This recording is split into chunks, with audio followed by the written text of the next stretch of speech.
Ok, Daniel.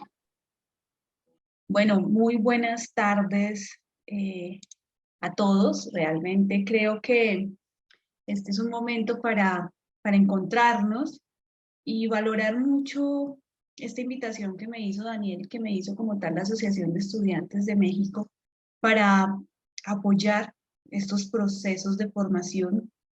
Y cuando tuve la invitación me pareció muy agradable saber que los mismos estudiantes estén buscando la oportunidad de capacitarse, de actualizarse y aún más, enfocarnos a que podamos realmente publicar, ¿cierto? Hacer muchas divulgaciones de nuestros resultados y obviamente aprenderlo poco a poco en este proceso. Entonces, es completamente grato el estar aquí con ustedes. La idea es que si se puede, puedan interactuar conmigo, si hay preguntas las hagan, si no quieren hablar o les da pena abrir su micrófono, escriban que de alguna manera estaré pendiente del chat y de esa manera podemos hacer un poco más llevadero el ratico que vamos a estar el día de hoy. Bueno, y estos días. Bueno, bien, primero presentarme. Yo soy Erna Joana Mondragón Sánchez, soy enfermera, docente universitaria de la Universidad del Quindío en Colombia. Soy doctora en enfermería en la Universidad Federal de Ceará, Brasil. Tengo una maestría en enfermería de la Benemérita Universidad Autónoma de Puebla, allá en México. Miembro del Grupo de Investigación en Atención Primaria en Salud, GIAPS, y miembro del Grupo de Investigación Scopy Esquina del Global Net Foundation. Además de algunas otras cositas, pero esto es como lo general. Para comenzar, aquí estoy. Este es el lugar donde vivo, el Quindío, con sus hermosos atardeceres, lleno de verde, montaña. Está ubicado en la parte central de Colombia y es la parte cafetera. Bueno, entonces podemos decir que ese café que hablan del mejor café del mundo colombiano, bueno, viene de donde yo estoy, que es aquí en el Quindío. Entonces, todos bienvenidos a conocer y a aprender un poco de mi país y especialmente pues de mi estado que es este. Bien, ¿qué vamos a hacer? ¿Qué vamos a ver? Como tal tenemos la unidad 3. Esta unidad 3 quise comenzar, que no hacía parte de la unidad, pero quise recordar, empezar con el rol de profesional de enfermería en la investigación. Lo vamos a ver hoy muy como introducción para no perder como la meta del hecho de que ustedes como profesionales de enfermería deben de vincular la investigación en todo su quehacer y bueno, vamos a ver un poco de generalidades con esto. Vamos a mirar resultados y análisis de la información, que también lo veremos hoy. Generalidades de la estadística aplicada en ciencias de la salud. Esta parte realmente son muy generalidades porque el querer aprender un poco más sobre estadística aplicada implica más tiempo, implica más dedicación, implica que hagamos varios ejercicios y que haya una mayor interacción para que esto se convierta más en un taller que en una clase magistral. Bueno, entonces vamos a hacer muchas generalidades en esa parte de la estadística aplicada. Como cuarto punto, vamos a mirar discusión, cómo se escribe, cómo la redactamos, igual conclusiones, recomendaciones y límites y sugerencias, limitaciones de estudio. Por último, tenemos impacto de la publicación científica en enfermería, paso a paso para lograr el tipo de publicación. Y por último, la propuesta que les traigo, y ya lo traigo ahorita para que lo hablemos con Daniel, que es el que está organizando como tal esta situación del diplomado, es que hagamos una construcción práctica de algún artículo de investigación y aprovechemos estos momentos que nos podemos encontrar, no tanto esta semana, sino más la siguiente, para que podamos dar como asesorías personalizadas, construyamos unos resultados, construyamos una discusión y dediquemos este tiempo de distancia para la creación de estos resultados y discusión. Lo traigo a colación si es posible, si no, miraremos entonces cómo podemos complementar para que sea un poco más práctico estos talleres de metodología e investigación en enfermería. Recordar que nos veremos hoy 22 de septiembre, mañana 23, sábado 24 y el próximo lo mismo, jueves 29, viernes 30 y sábado 1 de octubre. Los horarios van a ser de 5 a 7 de la noche, los viernes igual de 5 a 7 y los sábados de 11 a 2 de la tarde. Igual, es posible que a veces terminemos un poco antes o de pronto nos extendamos un poquito más, pero ya depende de cómo se vaya dando el curso del diplomado o como si hay dudas, preguntas, igual lo podemos hacer el hecho de extendernos porque la idea es que ustedes salgan con unos conocimientos que puedan aportarle a toda su formación, ¿de acuerdo? Entonces, eh, al finalizar, si quieren, hablamos sobre la construcción de la práctica de del artículo de investigación o lo hacemos de una vez, no sé, Daniel, tú me dirás si aceptan o no, o podemos o mejor lo dejamos para después, no sé cómo podríamos trabajar esa parte de la práctica del artículo de investigación, porque veo que tal vez todos no están en disposición para poder hacer esta práctica. ¿Tú qué dirías, Daniel? ¿Me escucha, maestra? Sí, Perfecto. Pues yo digo que el organigrama, así como lo practica, pues se ve muy bien, ¿no? Muy funcional con lo que ya hemos avanzado y pues las últimas fechas sí podríamos trabajar eso. Algunos, los que tengan, podrían avanzar esa parte y los que no, pues darse como la idea de cómo construirlo en un futuro. perfecto. Entonces, vamos a dejar de una vez como tarea para los que están aquí, si de pronto se tienen que retirar.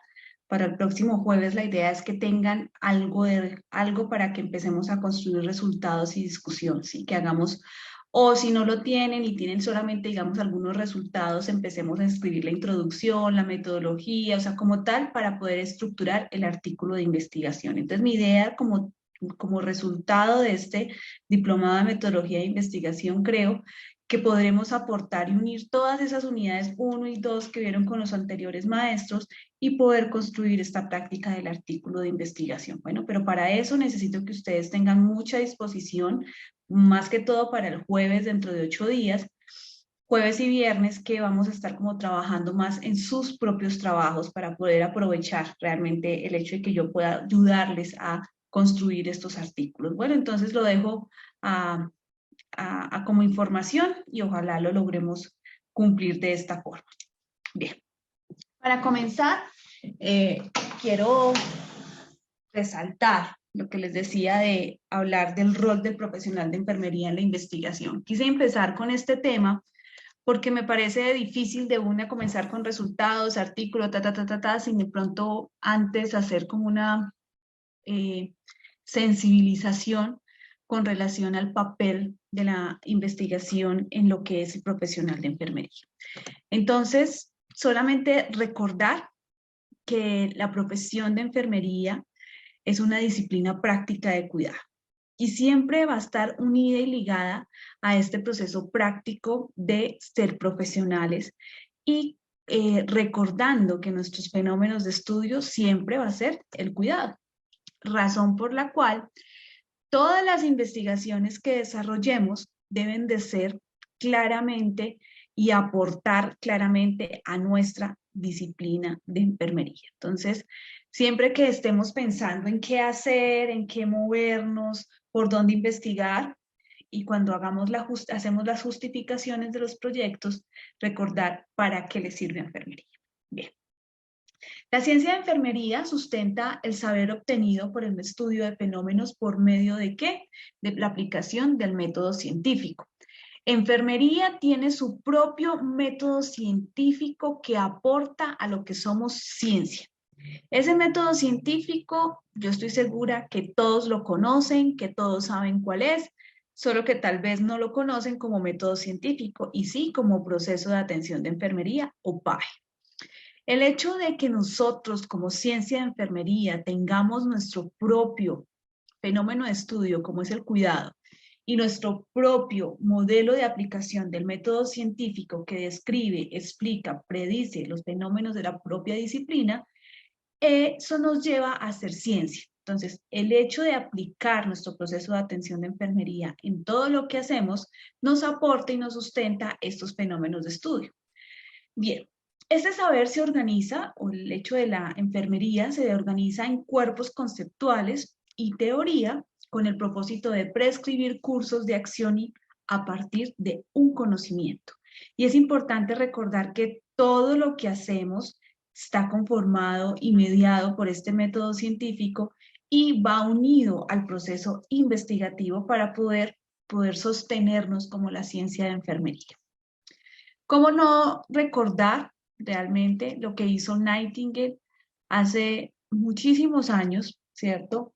Recordando que salvó vidas aplicando el conocimiento científico de los cuidados en tiempos de adversidad. Y volvimos a demostrarlo hace 2 años en el proceso de COVID, de pandemia, y ahora en un proceso post-pandemia. Y recordar que ella fue una investigadora también. Ella fue la primera estadística, la que pudo dar pie a las pequeñas cosas de desarrollar investigación con la estadística. Ella era la que decía, enfermos sanos en este cuarto, ¿cuántos hay? Enfermos con proceso de alivio, bienestar, ¿cuántos? Muertos, ¿cuántos? Heridos, ¿cuántos? Entonces se empezó a dar las proporciones y poco a poco a dar algunas fundamentaciones de estadística. Entonces allí nos damos cuenta que realmente enfermería también tiene que ver con números y también tiene que ver con investigación, y este proceso es transversal en todo lo que hacemos. Bien, ¿cómo se articula la investigación y la práctica de enfermería?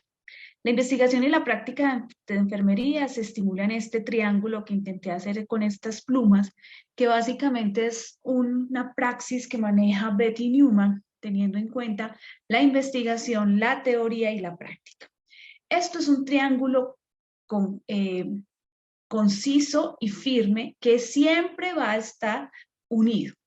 Yo no puedo hacer práctica sin tener una teoría clara y sin previamente haber investigado sobre, que haya existido investigación sobre ese proceso.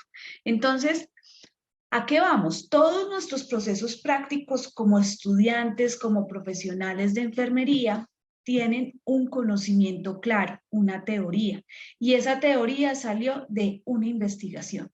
No es que simplemente se nos ocurrió que podemos dar este cuidado a este paciente, no. Eso de que se me ocurrió es porque previamente existe una base de conocimientos, una valoración, un seguimiento para poder saber qué tipo de cuidado, qué tipo de diagnóstico enfermero puedo generarle a mi paciente para que tenga un bienestar y un equilibrio de su salud.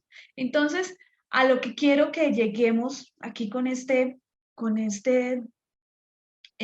triángulo es tener en cuenta que siempre la investigación, la teoría y la práctica son una sola. Bien. En este sentido, desde las aulas de las universidades es necesario que se continúe trabajando y proporcionando lo que es el pensamiento crítico. Y siempre en mis conferencias, en mis charlas, en mis clases, traigo a colación el hecho de que tenemos que tener un juicio enfermero, un razonamiento claro enfermero y un pensamiento crítico sobre lo que desarrollamos como enfermería. Estas son competencias que poco a poco se van adquiriendo, ¿sí? Esto no es que nacimos con el pensamiento crítico ya creado, sino son prácticas que se van a hacer, competencias que se van adquiriendo realmente, y permite facilitar la toma de decisiones en muchos procesos prácticos, además de entender las ideas de otros, evaluar argumentos, hacer críticas constructivas en los procesos de formación y en los procesos de cuidado para realmente ayudar al posicionamiento completo del conocimiento enfermero. Eso realmente fundamenta el promover una discusión razonada de lo que somos como enfermeros. Entonces, los invito siempre a tener presente este pensamiento crítico unido a la investigación. Sucede que Zambrano nos habla y nos afirma en un artículo que ella publicó en el 2019 que el objetivo de la investigación en enfermería es comprender, interpretar y explicar los fenómenos que existen y que influyen en las interacciones del cuidado para apoyar las intervenciones favorables a la vida misma. Aquí hablamos en el hecho de considerar que enfermería avanza constantemente y ese constantemente va unido a ese cuidado y a esa investigación. Siempre y vamos a desarrollar investigación, y qué bueno que que ahí les compartí al inicio, mi felicidad de saber de que ustedes querían saber un poco más sobre los procesos de cómo investigar, qué escribir y a qué lograr. Y de ahí la reflexión de que algo bueno estamos haciendo como profesionales de enfermería o como investigadores, que estamos motivando a los demás a que investiguen en este proceso. Entonces, constantemente el enfermero y en su práctica profesional debe investigar. No sé cómo sucede en México, no estoy en el contexto actual mexicano, pero qué bueno que la misma institución también contrate enfermeros, no solamente para eh, hacer turnos eh, vespertinos, noches, días, bueno, sino también para que haga investigación. Qué importante que también seamos contratados para eso y valorizados para investigar. También se tiene que el deber y el sentido de continuar avanzando en la búsqueda y generación del conocimiento de cuidar como una esencia ontológica de la enfermería. Y hablamos en este sentido de querer demostrar la realidad de cierto fenómeno de cuidado, buscar relaciones, generalizar, validar lo relativo al cuidar. Es una tarea realmente permanente y comprometida que los profesionales de enfermería debemos tener en el mismo sentido para nuestro valor ser. Entonces tenemos que enfocarnos siempre en el hecho de valorar y en el hecho de querer investigar. Hay algo que me acabo de acordar y es básicamente que ayer eh, estaba haciendo una conferencia también con unos estudiantes y ellos me decían, profe, ¿y qué hago para verme feliz investigando? Para, digamos, con una sonrisa decir que sí me gusta la investigación, porque muchas veces la investigación se convierte como en esa piedrita de incomodidad, de no saber qué hacer porque no logro investigar realmente. Y ahí entra la reflexión de que primero debemos desarrollar esas investigaciones en nuestra rama, en nuestra disciplina, en nuestra ciencia, y lo otro es investigar lo que nos gusta. Y ojalá esos artículos que vamos a intentar sacar en este poco tiempo o bosquejos que podamos hacer, realmente estén aportando a la ciencia de enfermería y realmente sea un tema que les gusta. Si es un tema que les gusta, les asegura que va a ser mucho más llevadero, mucho más tranquilo el hecho de escribir, el hecho de organizar los resultados, de discutir y de saber qué concluyó mi investigación. Entonces, creo que definitivamente eso nos va a ayudar mucho. Bien, la disciplina de enfermería tenemos que ser muy conscientes que existe una práctica y como tal es práctica y está el cuidado. En la práctica de enfermería tenemos que ser conscientes que es una práctica profesional. Si nosotros somos profesionales de enfermería, que es muy diferente a ser técnicos, ¿sí? La profesión de enfermería y el profesional de enfermería tiene base teórica y conocimiento claro de por qué desarrolla y cómo desarrolla su cuidado. Esto implica que tiene que sustentarse en un conocimiento científico, teórico, basado en evidencias. Y eso basado en evidencias es el hecho de yo irme a buscar artículos científicos, verificar que la última opción o el manejo para un paciente con shock es manejar que el mejor cuidado para un paciente con diabetes en una comunidad rural es la educación, ¿sí? Eso es lo que nos muestra la evidencia. ¿Sí? Y eso es lo que nos dice el artículo que he leído, que he revisado, que está en base de datos, que es un artículo científico porque ha tenido un rigor metodológico, porque ha tenido un rigor en la revisión para publicación en sus revistas. No es escribir por escribir o leer por leer, hay que leer calidad y esa calidad son las evidencias que yo voy a llevar a mi práctica profesional. Bien, las herramientas fundamentales para este logro es la indagación científica y nosotros siempre tenemos que indagar, siempre tenemos que preguntar, siempre tenemos que revisar, leer y comprender. Y con relación al cuidado, es el núcleo de la disciplina y eso lo tenemos que tener supremamente claro.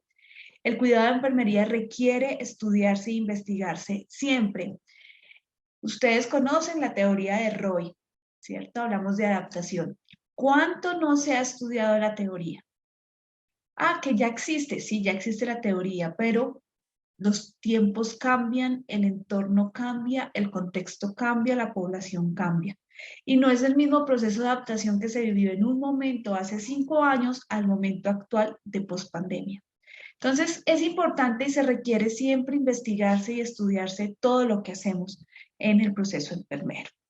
Además, el cuidado de la enfermería requiere expresarse con conocimiento teórico, predictivo y prescriptivo, y eso lo hacemos a través de los modelos y las teorías de enfermería. De nada sirve tener ese libro allá guardado, saber que existe, si yo no lo aplico a mi práctica. Entonces, por eso es importante leer nuestras teorías de enfermería, comprenderlas, llevarlas a la realidad y a la práctica, ¿sí? Para realmente comprender y analizar que estas prácticas son viables a través de estos modelos y estas teorías de enfermería. Bien, la práctica se convierte en el escenario principal para ilustrar el conocimiento disciplinar del cuidado de enfermería, porque este ámbito permite la generación y la validación del conocimiento a través de un conocimiento teórico. Esto se lleva por el hecho de que la práctica es una fuente de cuestiones de conocimiento. Cierro aquí la ventana, ya. Que básicamente cuando se desarrolla este conocimiento, se resuelve y se mejora y se aumenta el conocimiento disciplinar. Entonces, siempre aportar en los escenarios de enfermería, de la generación, la validación, la regeneración del conocimiento disciplinar, apoyando el hecho de lo que hacemos como profesionales enfermeros, resolviendo las dudas, porque cuando nosotros estamos en la práctica profesional, nos vamos dando cuenta de muchas dudas, muchas situaciones presentes que tal vez no son investigadas todavía. Y de ahí la importancia de hacer investigación. Bien. Hablemos un poco de la autonomía. Y esto es un tema difícil, digámoslo así. Un tema difícil porque no todos podemos ser autónomos en algunas condiciones. Y cuando yo hablo de la autonomía me refiero a qué. Según la RAE, la autonomía es la condición de quien para ciertas cosas no depende de nadie.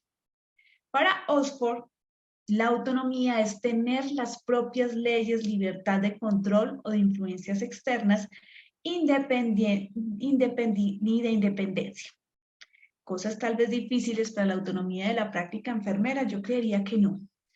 No si tenemos una base científica y un conocimiento, no si he estudiado, no si sé muy bien semiología, no si realmente comprendo muy bien los fármacos, no si realmente comprendo muy bien las patologías, las semiologías de cada una de estas patologías, no si realmente conozco completamente mi proceso de atención de enfermería y qué cuidado dar en cada una de las respuestas humanas que tenga el ser humano, valga la redundancia.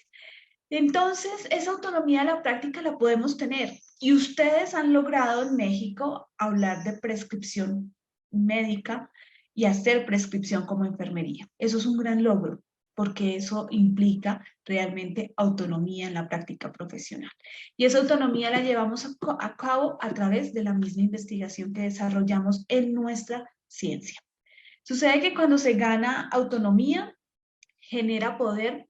Y por esta razón Kant, en su filosofía moral, sugiere que la autonomía es la capacidad de un agente para actuar de acuerdo con un objetivo moral más que por influencias o deseos.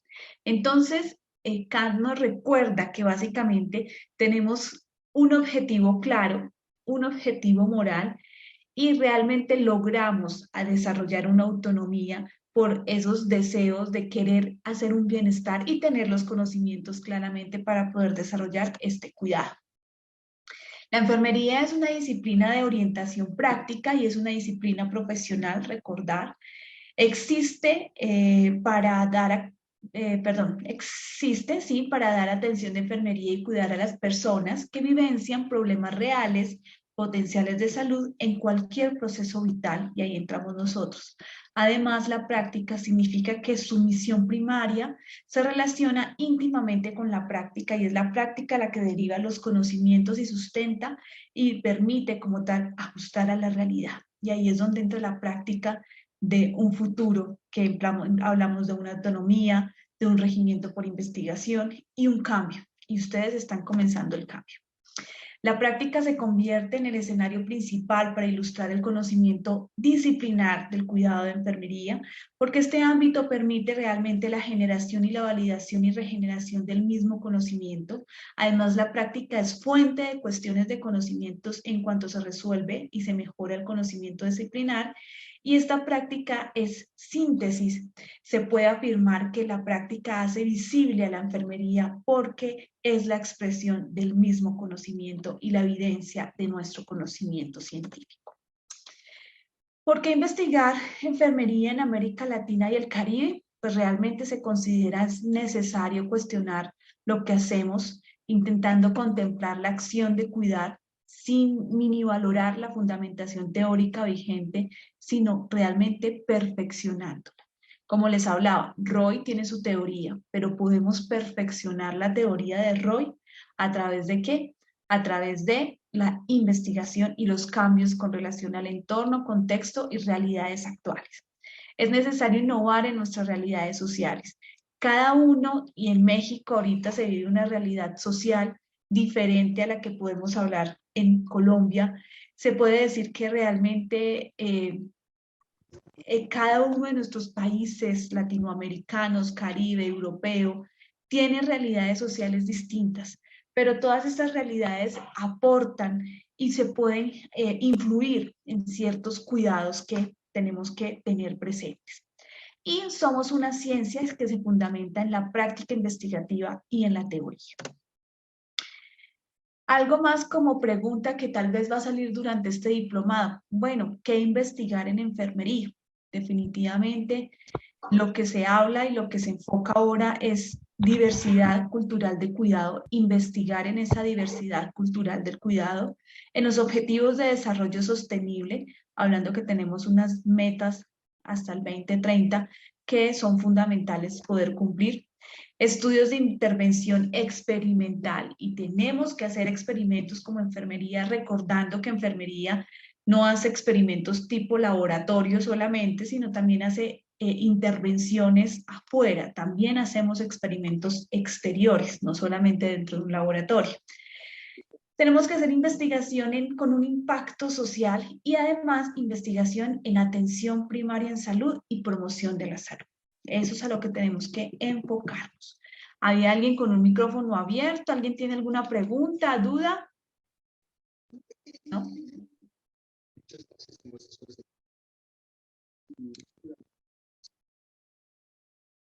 Bueno, voy a seguir.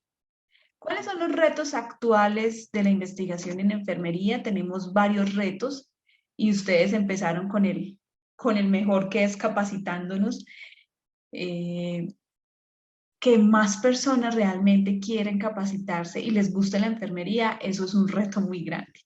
Además, debemos de presentar o ser presentes que se debe de transitar en estudios monodisciplinares y inter y transdisciplinares. ¿A qué me refiero? Investiguemos en más cosas, no investiguemos solo en enfermería, investiguemos enfermería, psicología, antropología, medicina,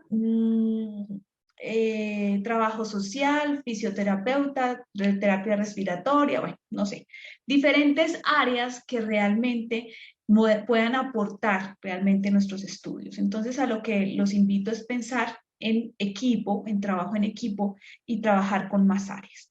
El reto que se debe asumir a la enfermería en este siglo XXI es aumentar la calidad de las investigaciones. La calidad de las investigaciones es radical en que tenemos que tener un rigor metodológico, un rigor realmente completo para escribir, para analizar y para realmente lograr considerarnos investigadores. Ese rigor metodológico lo debo de tener como profesional para poder realmente aportar en los crecimientos de la disciplina. Además, aprender y desarrollar propuestas investigativas como práctica rutinaria con sentido esencial en la transformación de mejorar la calidad de cuidado cotidiano en los servicios de salud. Lo que les decía, que sea un cotidiano, que la institución, que el ISSSTE, que el IMSS contrate a personas para investigar, enfermeros para investigar. ¿sí? Que sea una rutina, que sea una realidad. Pero esos enfermeros también que estén allá en la práctica profesional, porque son los que van a encontrar y van a detallar algunas situaciones claras que puedan poder desarrollar en alguna práctica o investigación clínica que quieran desarrollar, porque ellos van a observar la necesidad y van a poder justificar algún problema de investigación según la investigación que estén desarrollando. Entonces, la importancia de que se vuelva cotidiano. Además, en nuestras manos está la posibilidad de dotar a la enfermería en su verdadero valor ante la sociedad, con estudios de investigación rigurosos metodológicamente que nos lleven a proporcionar unos cuidados excelentes en esta práctica profesional. Entonces, vamos a trabajar en esa meta de apoyo social, realmente de ayudar a nuestros pacientes, personas o comunidades, familias, para tener unos mejores cuidados a través de la investigación. Aprender a rescatar las experiencias para sistematizar a partir de este proceso y generar conocimiento, además de trabajar en metodologías donde se propicie la integración completamente de metodologías o paradigmas cualitativos y paradigmas cuantitativos, uniendo estos dos paradigmas y haciendo investigaciones mixtas. Sucede que cuando trabajamos el enfoque mixto, podemos estudiar más a profundidad el fenómeno, ¿sí? ¿Por qué? Porque vamos a estar analizando datos tanto cuantitativos como datos cualitativos y uniendo estos datos, definitivamente el estudio del fenómeno va a ser mejor y podemos generar mejores resultados en nuestras investigaciones. Bien. La enfermería realmente en general debe ser consciente de que la investigación no termina hasta que se difundan los resultados. Y esto, y durante toda mi charla se van a dar cuenta que citaré muy presentemente al doctor Eric Landeros, que todos lo deben de conocer. Él fue mi docente en mi maestría y él siempre me decía, o nos decía a todos, investigación que se haga y no se publique, no existe. ¿Sí? No existe. ¿Por qué? Porque si no existe, no es evidencia y cualquier otra persona lo puede hacer en otro lado y si lo publica, y pues los puntos o el crédito va a ser para la persona que sí lo publica. Entonces, la importancia es que esas investigaciones que hacemos como ejercicios académicos no se queden como ejercicios académicos, realmente deben de ser publicados y ojalá en revistas especializadas, en revistas indexadas por bases de datos científicos que realmente estén aportando o seamos conscientes de que ese rigor metodológico de la revista es completamente científico para poder valorar aún más nuestros artículos. También asegurar el consumo y aplicación de los cuidados diarios de los hallazgos de dichas investigaciones. También la importancia de publicar lo que hacemos es porque no se va a quedar en el aula, sino que se va a ir a la práctica. ¿Por qué? Porque la importancia es leer, consumir artículos, leer y llevarlos a la práctica para que realmente no se queden tampoco solamente en un escrito, sino que trasciendan. Y queremos que esas investigaciones trasciendan a la práctica para garantizar unos cuidados más adecuados, más eficientes y con mayor calidad posible. Además, trascender lo local y particular del cuidado, enriqueciéndolo de lo global a lo colectivo. Entonces, ¿a qué vamos? Vamos a tratar de hacer investigaciones en red, tratar de hacer investigaciones multicéntricas, varios países, tratar de hacer investigaciones mucho más grandes para que realmente el impacto de estas sea mayor. Además, profundizar en el conocimiento y visión del cuidado realizando metodologías de investigación basadas en evidencia de enfermería, hablando de práctica avanzada en enfermería, hablando de enfermería basada en la evidencia, que realmente hagamos este tipo de investigaciones que aportan aún más a nuestra disciplina. Bien, ¿cómo vamos ahí? ¿Cómo vamos con el proceso? ¿Dudas, preguntas con esta pequeña introducción? A ver, yo miro el chat, sí, puedo mirar el chat, sí. sería bueno que algo me escriban para que yo no sienta que estoy sola en sala o que está solo Daniel, ¿vale? Porque yo sé que Daniel sí está aquí, por lo menos eso. Muchas gracias. Así yo ya no me voy sintiendo tan sola revisando el chat y me Sí, voy maestra, dando yo aquí cuenta que estoy. sí, Daniel está ahí. Me doy dando cuenta que sí hay una interacción con ustedes, porque tratamos de que estos diplomados, aunque yo me encuentro aquí en Colombia, pues yo pueda aportarles lo mayor o lo mejor a ustedes también. Entonces, para mí es importante realmente no sentirme sola en sala o saber que sí me están comprendiendo y no hay dudas. Si hay preguntas, recuerden, pueden escribir en el chat y los invito pues a las personas que van a ver el video después, rico, porque sé que voy a tener su atención al 100% y las personas que están en el chat y están ocupaditos haciendo otra cosa, vamos a dedicarle un poquito más de tiempo al diplomado para que esta parte que son los resultados de investigación, de pronto si hayan dudas y puedan estar un poco más atentos al proceso. Bien, vamos entonces a continuar. Tomar aquí un poquito de agua y seguimos.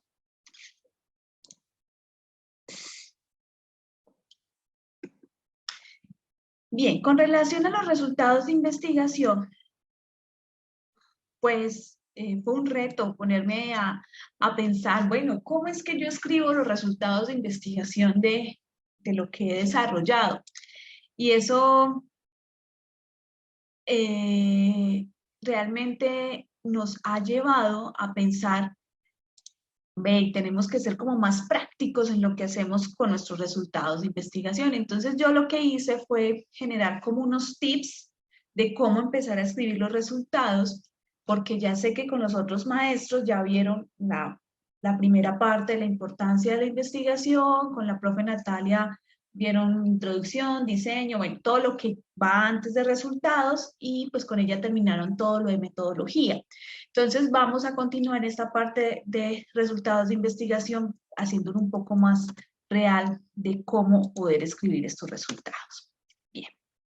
Recordar que tenemos este ciclo de la investigación donde tenemos una etapa, primera etapa, que es la idea, área de investigación, tema de investigación, una pregunta, una hipótesis y unos objetivos. Aclaro que esta técnica es solamente para datos cuantitativos, cuando yo hago investigaciones cuantitativas solamente. En la etapa de diseño número 2, hablamos de un problema, una fundamentación y una justificación. En la etapa número 3 de planificación diseñamos la metodología, muestra, cronograma, presupuesto.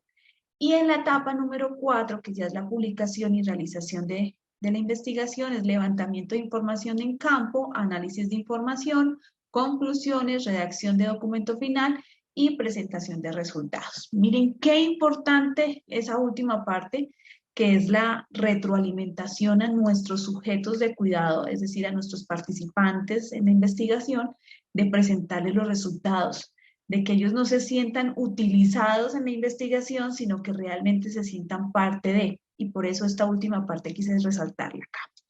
Bien. Consideraciones importantes con relación a los resultados y vamos a empezar a hablar los errores más comunes que cometemos. Entonces, vamos a evitar estos errores. Primero, duplicar resultados de tabla, gráfico y resumen al mismo tiempo. Este es el error más común, que yo coloco una tabla, ¿cierto? Y debajo repito exactamente lo que veo en la tabla, que realmente no es necesario escribir un parágrafo si la tabla sola se está vendiendo, ¿sí? Entonces, no debemos de repetir lo que yo ya estoy viendo. Tengo es que colocar un parágrafo que analice más allá, ¿de acuerdo? Entonces, no podemos duplicar. O, ya les voy a mostrar ejemplos más adelante, hacer gráficas que no sean acordes para el resultado que estoy explicando. Bien. Otro, no explicar los resultados. Es importante tener el apartado de análisis de los resultados que se están teniendo, ¿sí? Además, no podemos tener gráficos incoherentes, gráficos donde yo pueda utilizar, digamos, una gráfica de barras y sea para mostrar género con el que se identifica. Les van a decir hombre, mujer, trans, otro. Y yo voy a sacar unas columnas así. No es coherente yo poder sacar una tabla, una gráfica de barras para esta pregunta. Realmente más fácil saco una tabla donde estén todos mis análisis sociodemográficos para que en esa tabla solo se hable de datos sociodemográficos y no gasto la cantidad de gráficas o tablas que puedo utilizar. Cuando tenemos nuestras tesis, nuestras tesis, no hay problema con límite de tablas, gráficos, no hay lío. Pero cuando estamos en las revistas y queremos publicar, sí hay límite de tablas y gráficos. Entonces no podemos saturar nuestros resultados con solamente imágenes sin explicar estos resultados. Bien. Otro error, no discutir los resultados. Esta parte es importante porque le da mayor relevancia a la investigación. Entonces, cuando yo no discuto en la parte de discusiones, pues se le resta la importancia al estudio. Es importante la discusión. Entonces, por eso cuando hablamos de cómo formar o cómo hacer nuestros artículos, debe de tener el apartado de discusión también, muchas veces aparte del mismo de resultados, pero hay revistas que sí aceptan resultados y discusión en un mismo apartado. Bien, no diferenciar cada pregunta. Esto es un error muy común, no diferenciar las preguntas, no evidenciar los instrumentos que se utilizaron, no evidenciar cuáles son las posibles respuestas de esas preguntas, ¿de acuerdo? Es un error muy, muy común. Otro, no dividir los resultados por objetivos. Y eso, y ya les voy a mostrar que lo ideal es que nosotros empecemos a escribir nuestros resultados cumpliendo y señalando cada uno de los objetivos propuestos durante el proyecto de investigación. Entonces, yo voy a citar y recordar, bueno, ¿cuál fue mi objetivo número uno? Mi objetivo número uno era, o específico, era describir o caracterizar los datos sociodemográficos de mi población de estudio. Bueno, caracterizar sociodemográficos. Voy a responder ese objetivo. Mi segundo objetivo era comparar los niveles de miedo a la muerte entre los estudiantes de segundo y cuarto semestre. Bueno, tengo que hacer una comparación, un análisis estadístico comparativo para cumplir ese objetivo. Entonces, el error más común es que no están respondiendo los objetivos en los resultados. Y por último, no cuidar la ortografía y la redacción. Yo los invito a ser muy cuidadosos con este tema de redacción, con este tema de ortografía, porque el hecho de que no hagamos bien estos procesos, pues estamos irrespetando lo que es el lector, irrespetando los procesos, la continuidad de cómo escribir un documento. Entonces vamos a ser cuidadosos con eso. Siempre tratar de usar conectores, ¿sí? Conectores son esas palabras claves que unen parágrafo con cada parágrafo para que haya una consistencia interna dentro del texto. ¿Bien? Bueno. Los resultados se presentan de tres maneras diferentes y vamos a comenzar primero hablando de gráficos y tablas que realmente representan e interpretan la información procedente de diferentes fuentes de forma clara, precisa y ordenada. Son muy útiles, gráficos y tablas, pero no nos podemos extender en la cantidad de gráficos y en la cantidad de tablas, ¿vale? Además, estas deben de tener pues ya vamos a verlos más adelante, el título, número de tabla, notificación, cantidad de número de población y de muestra, fuente, todo.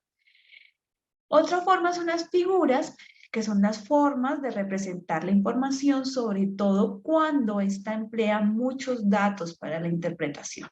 Entonces, a veces es mucho más fácil hacer un esquema en el caso de hacer un procedimiento, en el caso de hacer las fases, en el caso de interpretar un modelo. Eso nos puede ayudar mucho para mejorar la forma de presentar nuestros resultados y realmente es una forma muy útil para resumir información y ser más concreto en lo que queremos mostrar.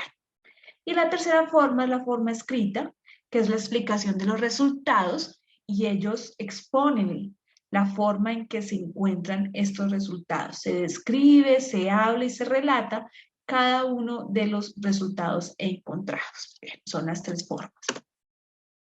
¿Cuál es el esquema para presentar resultados? Y esto, por favor, tenerlo muy, muy presente. La mejor opción para nosotros escribir los resultados es recordar los objetivos. Entonces, si tenemos un objetivo 1, coloco mi resultado 1. O si ese objetivo tiene varios resultados, entonces objetivo 1 lo nombro, resultado 1, resultado 2, 3, 4 de este mismo objetivo.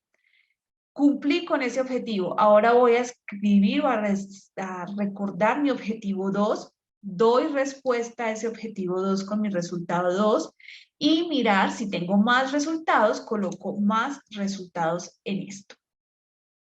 Cuando tengo mi objetivo 3, lo mismo, coloco mi objetivo y voy colocando mis resultados allí mismo. Entonces, de esta manera podemos dar un orden en el proceso de escribir los resultados. Esto es muy común, no saber cómo empezar a escribir, no saber por dónde comenzar. Entonces, normalmente se empieza por el hecho de un apartado pequeño, se escribe resultados, y un apartado pequeño o una introducción pequeña sobre el orden o lo que yo voy a ir describiendo. Entonces, primero, a continuación se describirán los resultados del proyecto de investigación del siguiente orden. 1. Se mostrarán los resultados sociodemográficos. 2. Se aplicará estadística inferencial descriptiva e inferencial para dar solución A. Tercero, se mostrará la validación del instrumento a través de alfa de Cronbach y posteriormente podemos mirar la viabilidad, la validez del instrumento utilizado. Listo, entonces dije un orden, primero sociodemográfico, después dije que iba a hablar de estadística inferencial y descriptiva, y después iba a hablar de que validé el contenido con alfa de Cronbach. Hice un resumen y después empiezo a citar y a resumir y a colocar los resultados de mi objetivo 1, de mi objetivo 2 y mi objetivo 3. Así vamos teniendo un orden para la redacción. Bien. Además, como les comentaba, hay un orden propio y es siempre, primero, referirnos a colocar todos los datos sociodemográficos de la muestra, pero únicamente los que sean de utilidad, ¿sí? Los que yo vea que son variables útiles y me estén aportando a la investigación. No es necesario colocar email, número de teléfono, situaciones que no me van a aportar. Entonces, hay que ser muy selectivos en qué tipo de datos sociodemográficos colocar. Además, colocar datos que no van a servir en la discusión no nos va a ayudar colocándolos en los resultados, y realmente se ve mal al calificar los artículos, al calificar los proyectos, que estén presentes esos resultados esos datos sociodemográficos que no están aportando a la investigación. Como segundo, se refiere a colocar las pruebas estadísticas que contesten la pregunta de investigación y logren el objetivo o rechacen las hipótesis. Esto hablamos de, primero hablar de estadísticas descriptivas y luego hablamos de la estadística inferencial si se hizo estadística inferencial en el proyecto. No todos hacemos estadística inferencial. Bueno, ¿cuáles son los gráficos más comunes? Tenemos este, que como tal es la torta, ¿cierto? Gráfico de torta, donde podemos colocar por colores las secciones, las variables, algunas las colocan porcentaje, es muy común usar, y lo usamos más que todo, exacto, para cuando tenemos porcentajes, demostrar como evidencias y sea visible este proceso. También tenemos este gráfico de barras donde hablamos de un eje Y que aquí son las unidades, y un eje X, que son la parte de nomenclaturas, de nombres, que esto lo saqué de un ejemplo que vi en un libro. Entonces, básicamente tener presente que también tenemos este gráfico de barras que nos va a poder visualizar algunos resultados y nos va a ayudar a mostrarlos. No repetir todo en gráfico de barras o todo en gráfico de tortas, ¿de acuerdo? Existen diferentes tipos de gráfico que nos pueden ayudar a hacer más visibles nuestros resultados. Además, existen gráfico de columnas, que es este que va más unido, de 50, ¿sí? Y este gráfico de columnas es usado más que todo cuando se hacen estudios longitudinales. Cuando yo hago medición en un primer momento, en un segundo momento, en un tercer momento, en un cuarto momento, y miren que estoy comparando años, ¿sí? Entonces, estos gráficos de columnas nos sirven de esa manera. Además, se puede trazar datos que se organicen por columnas o filas. Esto nos ayuda o se dan en las hojas de cálculo, también lo puede sacar un Excel o un SPSS, y este tipo de gráfico realmente es útil para mostrar los cambios en algunos datos y en algún periodo, en algún tiempo, como les hablaba, y por eso se ilustra más que todo en estos estudios longitudinales. En los gráficos de columnas, las categorías normalmente se organizan en un eje horizontal, las categorías en horizontal, y los valores en orden en una parte vertical. Este gráfico de líneas, no sé por qué quedó tan borroso, este gráfico de líneas, bueno, se puede trazar datos que se organizan en columnas o filas de una hoja de cálculo en un gráfico de 50 y va mostrando los niveles o el aumento según el objetivo que estemos dando, pero hay diferencia del uno y del otro. Además, los gráficos de líneas pueden mostrar datos que son continuos en el tiempo y establecer frente a la escala en común. Así realmente pueden darse algunos intervalos iguales, mirar los tiempos, mirar la diferencia de uno del otro. A mí me parece muy útil y muy bonito, la verdad, este gráfico de líneas para utilizar en nuestros trabajos. También se puede, bueno, más adelante lo vamos a mostrar, unir gráfico de barras con gráfico de líneas, porque ayuda a hacer como más claro la orientación de la gráfica, pero ya más adelante lo ven. Los gráficos circulares, aquí es un gráfico circular, se puede representar datos continuos en una columna o una fila de una hoja de cálculo. Los gráficos circulares muestran el tamaño de los elementos en una serie de datos, aquí están los datos, en una proporción a la suma de los datos. A los puntos de datos del gráfico circular se muestran como porcentajes en totalmente y se muestra totalmente este gráfico. También muy útiles para mostrar algunos porcentajes, respuestas de algunas escalas, también nos pueden servir. Estos son los gráficos combinados que les decía, que se unió el gráfico de columnas y el gráfico de líneas para poder mostrar algunos resultados. Estos ya son análisis de finanzas. ¿Qué gráficos no se deben hacer? Gráficos que no se deben hacer.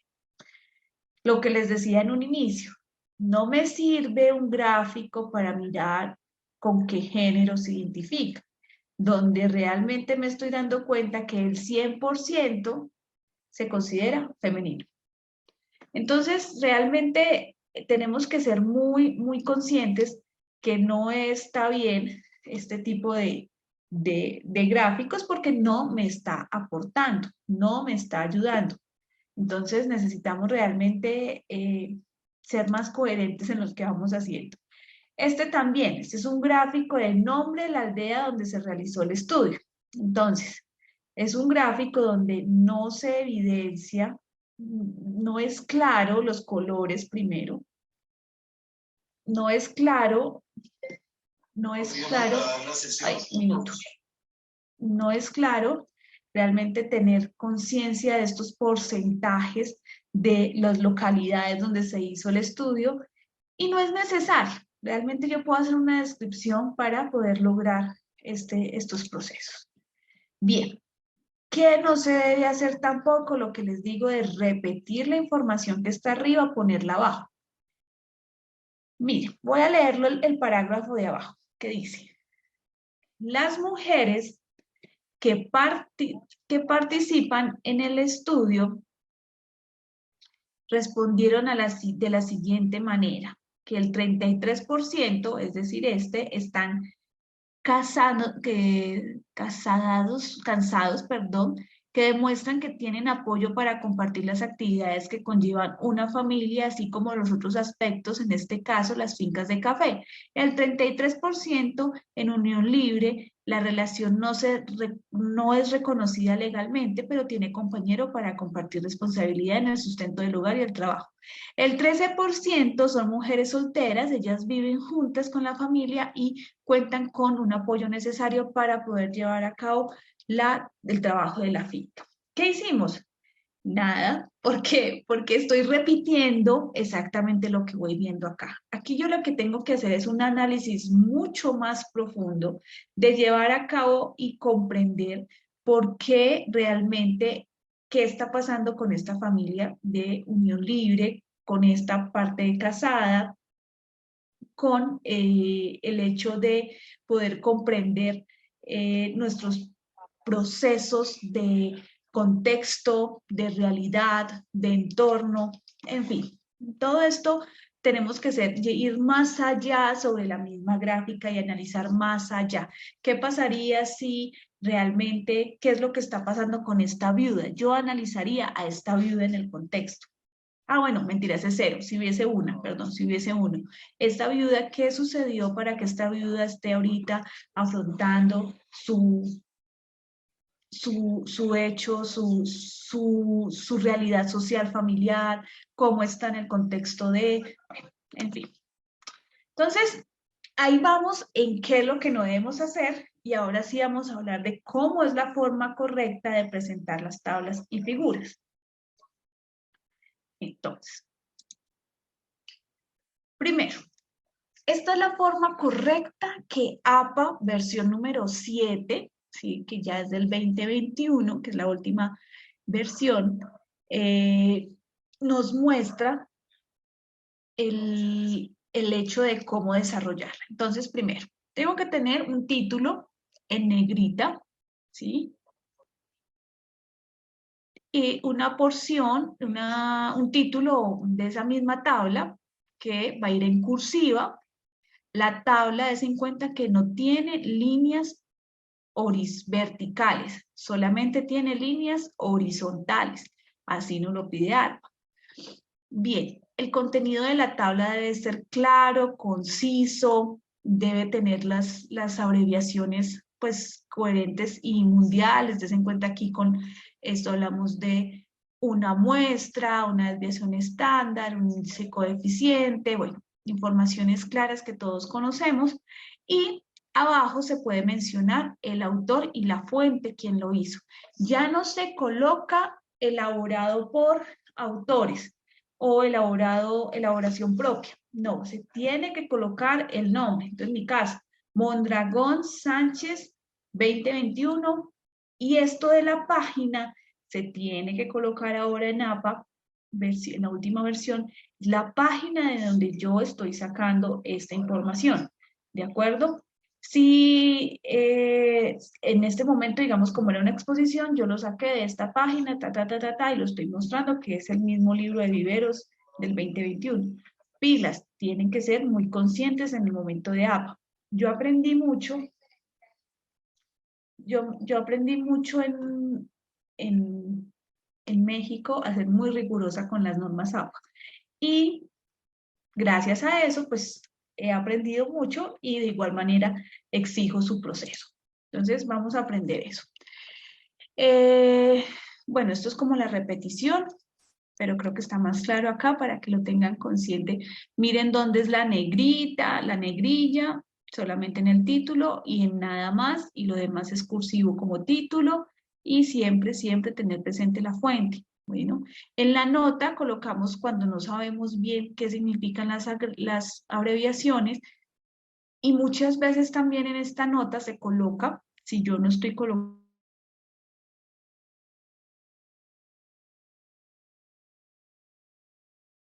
instrumento, que los datos son de ese cuadro, debe colocarse la muestra y el lugar de recolección.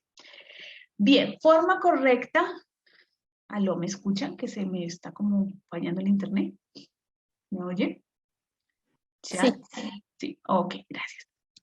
Bien. El hecho de la forma correcta de la figura. La figura no es muy diferente, sencillamente voy a colocar figura 1 como título y en negrilla, el nombre de la figura en cursiva, título descriptivo en cursiva, la imagen y debajo lo mismo, voy a colocar la fuente de donde yo saqué la imagen y el año. ¿De acuerdo? Esto sí, aquí no es tan necesario las páginas porque somos conscientes que son unas figuras, ¿vale? Entonces, muy juiciosos desarrollando estas figuras. Bien. También las figuras les podemos colocar notas debajo, como lo pueden ver aquí, que también nos lo permite APA. Este gráfico representa como la descripción de qué es lo que estamos viendo, se puede hacer, lo pueden generar, y siempre vamos a ir con un título en cursiva y la figura, el título de figura 1 en negrita, y la imagen. Se prefiere, se habla en APA que preferiblemente en la última versión no usar colores, ni en las tablas, ni en los esquemas que se hagan, preferiblemente. Pero si en su rama, en su disciplina, los dejan o se permiten los colores me refiero a resaltar un poco el título, pues si se los permiten, lo pueden hacer porque APA lo permite. Pero visualmente, normalmente se ve mejor todo completamente café negro, ¿vale? Entonces, obviamente en las figuras, pues uno trata de ser respetuoso, pero son permitidos los colores también. Bien. Cuando yo voy a escribir mis resultados, o más que todo, un parágrafo, yo debo de tener unas partes, ¿bien? Hace poco estaba en una conferencia precisamente de APA y el conferencista nos explicaba que lo ideal de los parágrafos es que estén compuestos entre 7 a 12 líneas, hasta de 10 a 12 líneas. APA maneja actualmente un interlineado de 2, pero sí, como norma, como disciplina en enfermería, como su docente, pueden manejarlo en el intermediado entre también de 1.15 o 1.5, o sea, puede variar, si lo considera su disciplina, para que ustedes sepan. Pero la norma es 2, pero se puede hacer la modificación. Entonces, estos parágrafos, lo ideal de hacer los párrafos es hacerlos entre 7 y 12 líneas. En ese parágrafo debo de tener claro una introducción, un asunto, una idea de apoyo, una evidencia del dato y una conclusión, ¿sí? O sea, yo debo de ser muy claro y no empezar a escribir en círculos, que es lo que normalmente nos pasa, para que podamos desarrollar muy bien nuestros resultados. Entonces, si yo estoy escribiendo sobre la parte sociodemográfica, pues básicamente debo de escribir, si ya hablé de género, no volver a hablar de género, sino hacer la introducción de género, resultados que encontré. Después de género sigo con edad,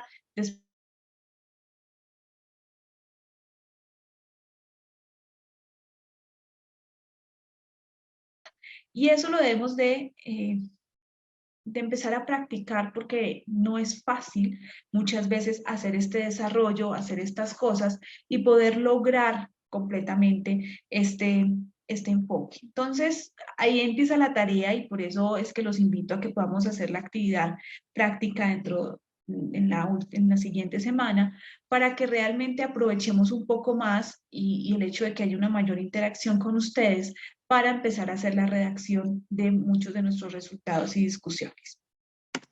Bien, aquí hay un ejemplo claro de cómo estoy utilizando una posible respuesta de un gráfico y mi pregunta de qué manera considera que aprende mejor posterior a una videoclase. Entonces, ¿qué me doy cuenta? Que el verde, que es el 65,9%, habla que viendo y poniendo en práctica. Y ahí la importancia de la reflexión de hoy vernos, de que todo lo que estemos hablando, lo ideal es ponerlo en esa misma práctica. Bueno, ya para finalizar, consejos para escribir una sesión de resultados. Y estos consejos es para que los reflexionen, los piensen y los tengan muy en cuenta con tips de cómo hacerlo. Bueno, primero, dirigir al lector a los datos de la investigación y explicar el significado de los datos. Entonces, yo tengo que sustentar muy bien el hecho de dónde estoy sacando mis resultados de investigación, cómo los estoy escribiendo y explicar esos significados de esos datos. Y el explicar del significado de los datos es, bueno, yo les decía, escojan muy bien sus variables, que las variables que tengan les aporten en el proceso. Variables que realmente estén fundamentadas en su planteamiento del problema, en su justificación o en su introducción, si estamos hablando de un artículo, y que realmente generen un aporte a esta discusión que se va a hacer posterior. Evite el uso de una estructura de oración repetitiva para explicar un nuevo conjunto de datos. Entonces, no es coherente decir siempre relacionado con los datos sociodemográficos, relacionado con la estadística inferencial, relacionado con... No, cambiemos la oración, ¿sí? Que no se vea repetitivo. Puede ser en evidencia a, teniendo en cuenta el objetivo tal, ¿sí? Como que mirar muy bien esos conectores para que no empecemos a repetir estas opciones de redacción. Tercero, escribe y resalta los hallazgos importantes de tus resultados. Y por eso tenemos el apartado de resultados, para mostrar esos hallazgos nuestros, ¿sí? Y en la discusión vamos a hacer una contrastación con otros resultados, pero aquí el título de resultados, el apartado de resultados es solo para mostrar mis resultados, no tengo que citar absolutamente a nadie más. Estoy hablando en estudios cuantitativos, porque en cualitativos es muy diferente, pero en esos estudios cuantitativos sí es importante resaltar qué encontré. Bien. Cuarto, utiliza el mismo orden de los subtítulos de la sección de métodos.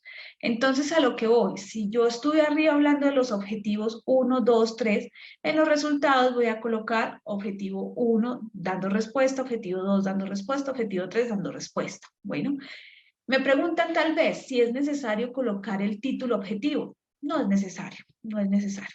Ay, alguien me rayó. A ver, yo no rayé. Y no sé en qué consiste. Bueno, ¿por qué salió esa raya ahí? Alguien rayó ahí.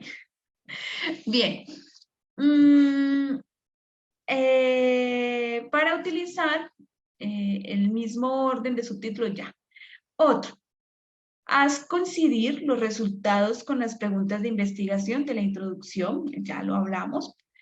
Tus resultados deben responder las preguntas de investigación y no lo había traído a colación. Si existe una pregunta de investigación o una hipótesis, yo debo resaltar si esa hipótesis fue aceptada o fue rechazada en mis resultados y cómo logré llegar a esa conclusión de ser aceptada o rechazada. ¿Qué utilicé? ¿Cómo lo hice? El orden. Ah, bueno, hice un test de este test, hice una test student, hice una comparación de medias, entonces hice esto. Bueno, toda esta asociación de descripción de los análisis estadísticos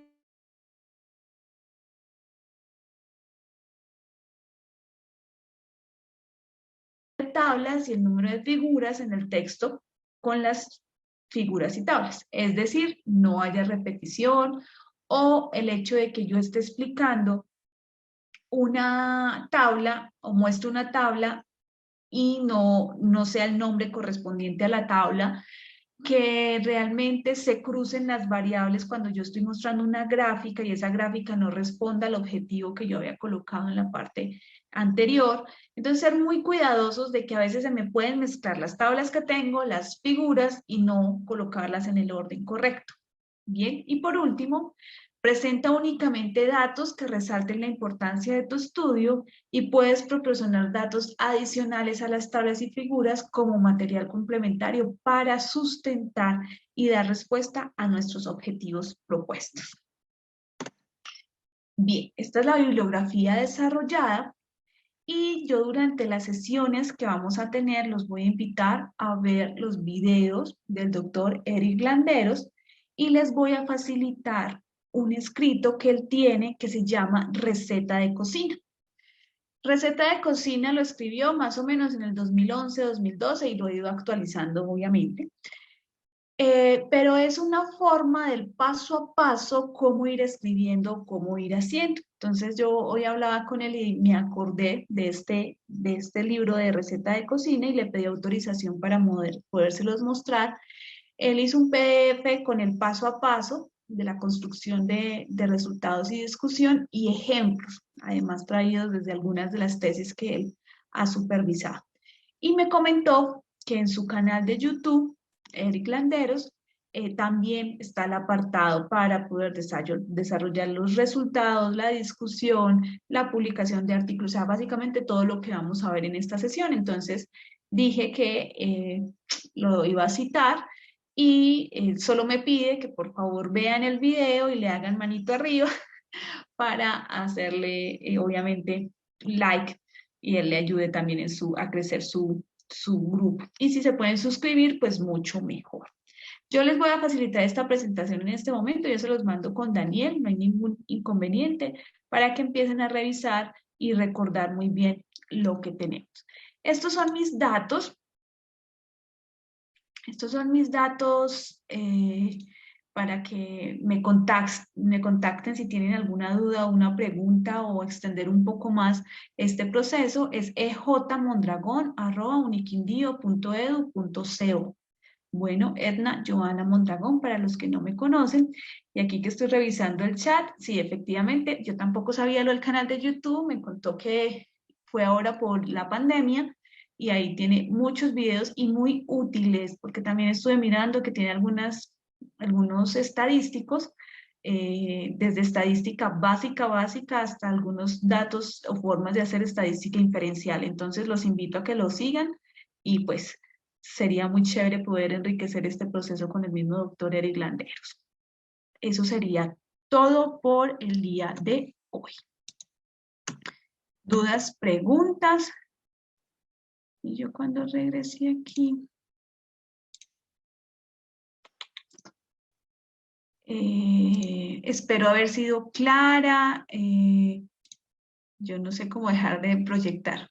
Creo que se está, ya. Espero haber sido clara con ustedes, haber abierto este proceso de aprendizaje. Creo que lo que les decía al inicio, el hecho de que ustedes estén interesadas en saber, en tener un interés un poco más en lo que están desarrollando como profesionales y querer saber más sobre la investigación, eso es un gran avance. Entonces, no me queda más sino agradecer. Mañana vamos a ver el tema de discusión de mentiras. Mañana vamos a ver un poco de estadística aplicada.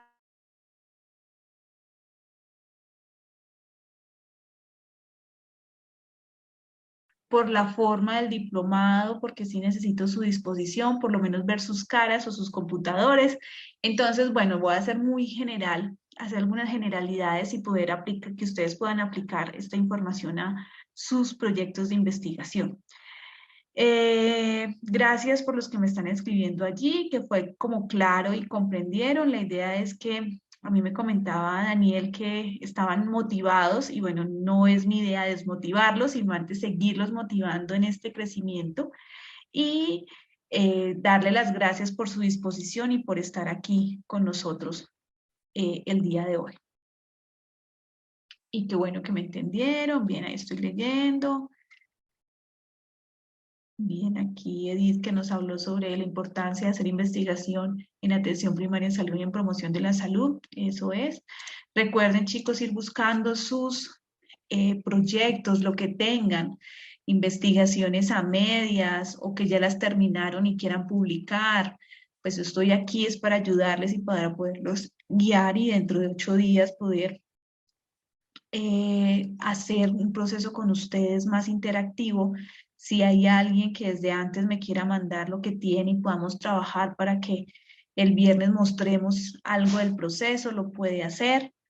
Mi idea sí es más un acompañamiento para que podamos lograr estas posibles publicaciones en un futuro.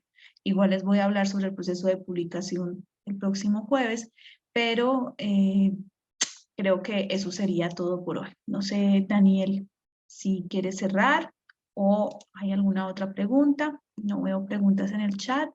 No tienen la